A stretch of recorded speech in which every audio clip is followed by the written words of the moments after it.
Chapter 7 हम start करने लगे हैं और एक्सरसाइज 7.1।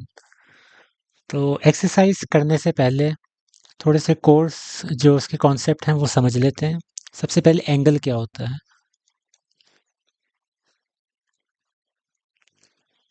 इसको हम कहते हैं इनिशियल आर्म और इसको हम कहते हैं टर्मिनल आर्म। इनिशियल आर्म्स और टर्मिनल आर्म अगर एक साथ मिल रही हों तो इनके दरमियान हमेशा जो भी चीज़ बनती है उसको हम कहते हैं एंगल। आप लोगों ने स्कूल में प्रोट्रैक्टर के साथ ये सारा पढ़ा हुआ है। 90 डिग्री क्या होता है, 60 डिग्री, 180 डिग्री डी होती थी, उसके अंदर सारे एंगल्स लिखे होते हैं। तो ये तो आपके हो गए एंगल्स। तो अब आगे इसकी दो टाइप्स हैं जो हमने यहाँ 7.1 में पढ़नी है और उसको सॉल्व करना है। एक होता है आपके पास सबसे पहला कॉम्प्लीमेंट्री एंगल होता है।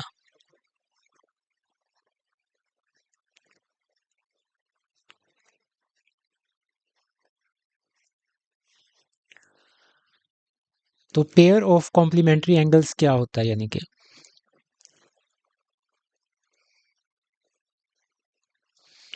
ये आपका एंगल कितना बना है, 90 डिग्री बन गया ये आपका एंगल।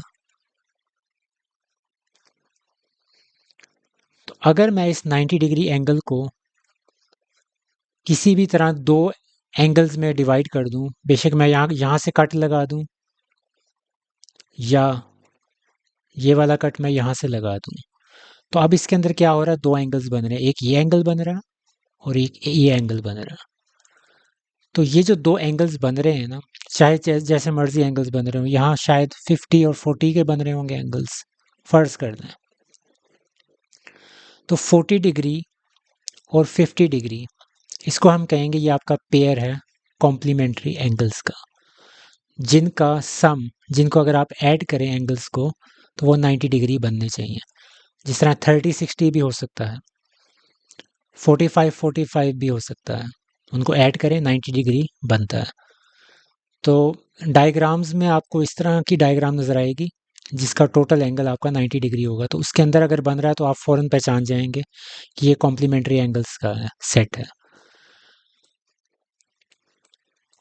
आगे हम इसको डिटेल में समझेंगे जब हम क्वेश्चंस करेंगे। उसके बाद है सप्लीमेंट्री एंगल्स। कॉम्प्लीमेंट्री एंगल्स थे हमारे 90 डिग्री के, जबकि सप्लीमेंट्री एंगल्स जो हैं वो आपके हैं 180 डिग्री के। 180 डिग्री सिंपल स्ट्रेट लाइन होती है।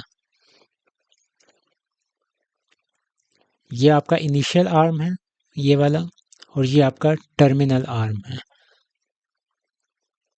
जिस तरह आप कह लें कि दोनों बाजू इस तरह फैले हुए हैं, तो उस तरह आपका हो गया। ये आपका इनिशियल आर्म, ये आपका टर्मिनल आर्म है। तो यहाँ बीच में जो एंगल बनता है ये आपका पूरा 180 डिग्री कहते हैं। अब सप्लीमेंट्री एंगल्स के पेयर क्या हो सकते हैं। इसी एंगल को आप इसमें काट दें, कहीं से भी यहाँ से काट दें तो आधा एंगल इधर चला गया, आधा एंगल इधर चला गया। तो यहाँ जो एंगल बनेगा और यहाँ जो एंगल बनेगा, उनको अगर आप ऐड कर देंगे तो वो फिर भी 180 डिग्री ही बनेगा। तो ये वाला एंगल फर्ज कर लें ये आपके पास है 50 डिग्री और इस साइड पे आपके पास बन रहा है 130 डिग्री। तो ये दोनों जो एंगल्स हैं इनको आप कहेंगे ये आपका पेयर है सप्लीमेंट्री एंगल्स का। तो ये कट कहीं भी हो सकता है। अब आ जाते हैं क्वेश्चंस पे। ये आपके बेसिक क्वेश्चंस हैं जो दिए हुए हैं, इनको हम एक एक करके करेंगे। Write down the angles marked with letters, यानी कि ये आपके लेटर्स दिए हुए हैं, ए यहाँ बी। तो पहला पार्ट करते हैं, उसके अंदर आपको ये चीज़ निकालनी है कि ये जो ए एंगल दिया हुआ है ये कितना बनेगा। Right whether the angles are complementary और सप्लीमेंट्री। अब आप यहाँ देख सकते हैं कि इसकी डायग्राम, ये देखें दोनों इसके बाजू बिल्कुल फैले हुए हैं। तो ये वाली डायग्राम कौन सी होती है, बीच में 180 डिग्री बनता है। ये आपका टोटल एंगल 180 डिग्री बन रहा है। 90 डिग्री हमेशा इस तरह का होता है। ये एक बाजू इधर होगा, एक बाजू इधर होगा, बिल्कुल 90 डिग्री पे। तो अगर दोनों आमने सामने हैं तो फिर आपका 180 डिग्री होगा। और 180 डिग्री होता है तो कौन से आपके एंगल्स होते हैं? सप्लीमेंट्री होते हैं। तो पहला पार्ट हम सॉल्व करने लगे हैं। सप्लीमेंट्री एंगल्स में हमने क्या पढ़ा था कि दो एंगल्स होते हैं, उनका सम हमेशा 180 डिग्री होता है। तो ए अगर करें और 50 को अगर आप ऐड करेंगे तो आपके पास क्या आना चाहिए? हर हाल में 180 डिग्री आना चाहिए। तो यहाँ से अगर आप ए की वैल्यू निकाल दें, 50 को दूसरी साइड पे ले जाएं, तो ए की वैल्यू आ गई 130 डिग्री। और ये आपने निकाला किस एंगल्स के ज़रिए है? सप्लीमेंट्री। तो आप आखिर में मेंशन कर देंगे ब्रैकेट के अंदर कि आपके ये सप्लीमेंट्री एंगल्स।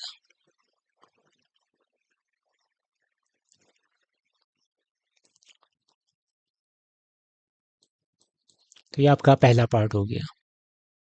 ये आपका सेकंड पार्ट है। इसमें भी आप देख लें कि आपकी डायग्राम बिल्कुल वैसी है। एक एरो इस साइड पे और एक बिल्कुल उसकी ऑपोजिट साइड पे एरो आ रहा है, जिस तरह आपके बाजू फैले होते हैं। तो बीच में एंगल आपका टोटल बन रहा होगा 180 डिग्री। और ये 180 डिग्री एंगल वाला कौन सा होता है? सप्लीमेंट्री एंगल्स होते हैं। तो यानी कि 65 डिग्री और बी को अगर आप ऐड करें तो वो आपके पास क्या आना चाहिए? 180 डिग्री। तो यहाँ से बी की वैल्यू निकालें, 65 दूसरी साइड पे जाके -65 डिग्री।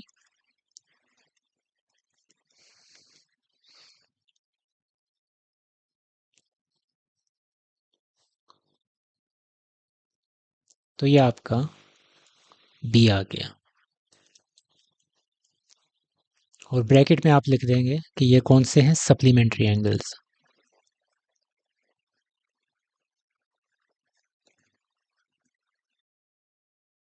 थर्ड पार्ट को देख लें, वो भी यही चीज़ है।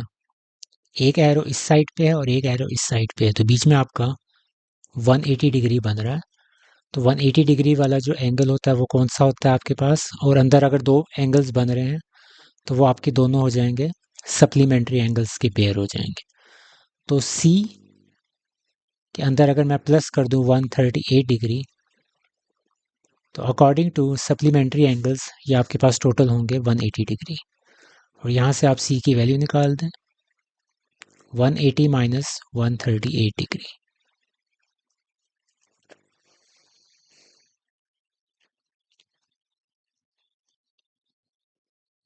तो ये आपके पास सी की वैल्यू आ गई 42 डिग्री। तो ये आपका कौन सा है? Supplementary angles.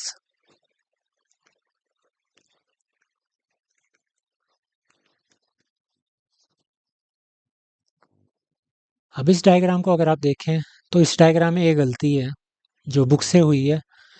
वो ये कि अगर आप वैसे होता क्या 90 डिग्री में कि एक आर्म बिल्कुल फ्लैट होता है और बिल्कुल हॉरिजॉन्टल होता है, और एक आर्म बिल्कुल वर्टिकल होता है, बिल्कुल सीधा, जिसको आप कहते हैं सीधा ऊपर जा रहा होता है।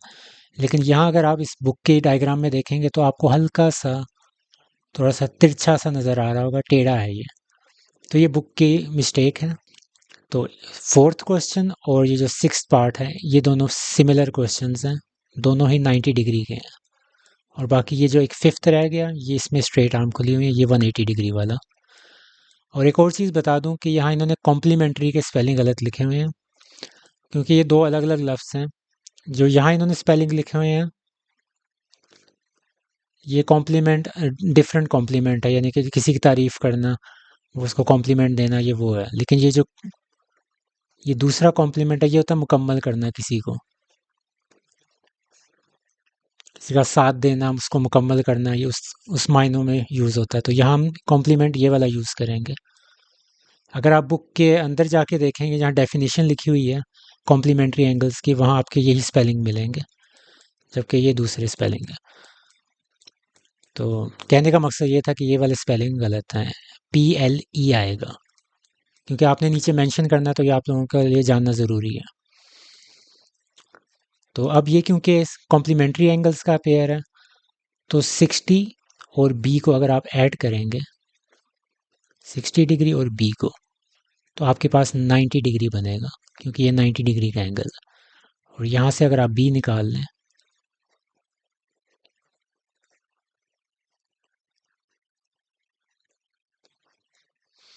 मुझे पता है काफ़ी स्टूडेंट्स ये सोच रहे होंगे कि ये तो काफ़ी आप माइंड से भी कर सकते हैं, देखते साथ ही आपको पता चल रहा है कि हाँ टोटल 90 डिग्री है, तो 90 में से 60 निकला तो 30 ही रह गया।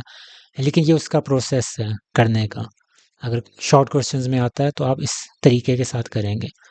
खाली बी इज इक्वल टू 30 लिखेंगे तो मार्क्स भी आपको कम ही मिलेंगे। तो यहाँ आप लिख सकते हैं कॉम्प्लीमेंट्री एंगल्स।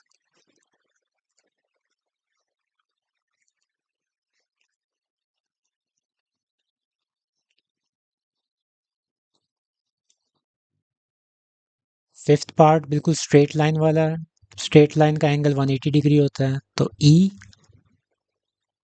और 72 को अगर आप सम करेंगे तो वो आपके पास 180 डिग्री आ जाएगा, और यहाँ से आप ई की वैल्यू निकाल सकते हैं, 180 डिग्री माइनस 72।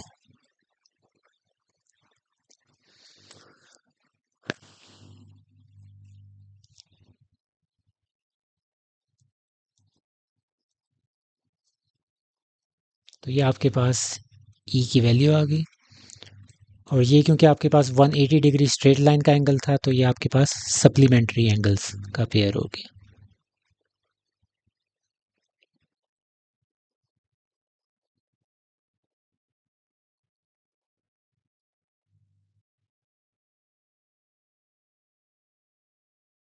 ये फिर 90 डिग्री वाला एंगल है, तो बी और 70 को अगर आप ऐड करें तो ये टोटल मिला के 90 डिग्री बनाएंगे। और यहाँ से आप बी की वैल्यू निकाल लें, 90 डिग्री माइनस 70 डिग्री,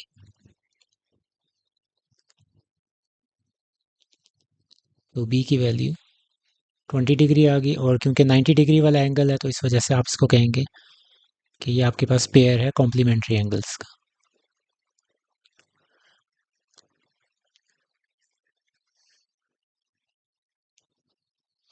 जहाँ तक मेरा ख्याल है, अभी मैंने आगे क्वेश्चंस देखे नहीं है, क्योंकि ये मैं फर्स्ट टाइम पढ़ा रहा हूँ 10th क्लास की आर्ट्स की किताब। तो मुझे लगता है कि आगे भी क्वेश्चंस आसान ही होंगे। तो अक्सर स्टूडेंट्स क्या करते हैं कि जो ज्योमेट्री वाला पोर्शन होता है, इस टाइप के जो क्वेश्चंस होते हैं वो छोड़ देते हैं कि मुश्किल लगेंगे, हालांकि ये बिल्कुल फ्री के मार्क्स हैं। आप देख सकते हैं इसमें किया क्या है, कुछ भी नहीं किया। ये तो आंखों देख की चीज़ है कि आपको सामने नज़र आ रहा है कि ये दोनों आंखें, ये दोनों सॉरी आर्म्स वाइड हैं, तो आपके पास 180 डिग्री बन रहा है। और जहाँ ये 90 डिग्री है, तो आम रोज़मर्रा की ज़िंदगी में हम बातें करते हैं कि ये 90 डिग्री का रूम है, यानी कि रूम के अंदर आपके पास हर दीवार का दूसरी दीवार के साथ 90 डिग्री का एंगल बन रहा होता है, ख़ासतौर में एडजेसेंट जो हैं दीवारें। तो ये तो आम रोज़मर्रा की चीज़ें होती हैं। तो इस चीज़ को अगर आप लेके चलेंगे तो 7 चैप्टर हो गया, आगे 8 चैप्टर भी शायद आसान ही है। 9th 10th जो है एज अ होल अगर आप कह लें तो बड़ी आसान क्लास है। वो आपको फर्स्ट ईयर में जाके पता चल जाएगा, जब आप अगर ख़ास तौर पर अगर आपने मैथ्स रखनी हुई फर्स्ट ईयर में, तो उस टाइम आपको अंदाज़ा होगा कि उसकी मैथ्स कितनी मुश्किल है इसकी निस्बत। और उसमें आपको इस तरह की एग्जैक्ट चीज़ें पता भी नहीं होंगी कि अभी आपका पेपर एक तरह से बिल्कुल लीक होता है, सब कुछ पता होता है आपको कि हाँ इस एक्सरसाइज में से लॉन्ग क्वेश्चंस आने हैं, इस एक्सरसाइज में से शॉर्ट आने हैं, कितने एमसीक्यूज आने हैं और कहाँ कहाँ से आने हैं। और 9th 10th की आपको एक ख़ास अच्छी बात यह है कि इसमें बुक के आखिर में एमसीक्यूज दिए होते हैं और वही आ जाते हैं। कोई हट के नहीं आता कि आपको थोरो रीडिंग करनी पड़े, बुक के अंदर अंदर से ढूंढ के निकालने, ऐसा कुछ भी नहीं है। जो बुक के हर चैप्टर के आखिर में एमसीक्यूज दिए हुए हैं वही आने हैं, जो आखिर में फिल इन द ब्लैंक्स हैं उसी को उन्हें चेंज करके शायद आपको एमसीक्यूज बना दें। और उससे भी बेहतर है कि पास पेपर्स देख लें, उसमें आपको जो ज़्यादा रिपीट हुआ वही आ जाएगा। लेकिन आगे जाके ऐसा नहीं होता। तो इस तरह के जो चैप्टर्स हैं इन पे आप अगर तवज्जो देंगे तो शायद आपके मार्क्स जो आप सोच रहे हैं उससे ज़्यादा बेहतर आ जाएंगे। तो ये आपका फर्स्ट क्वेश्चन यहाँ तमाम हुआ।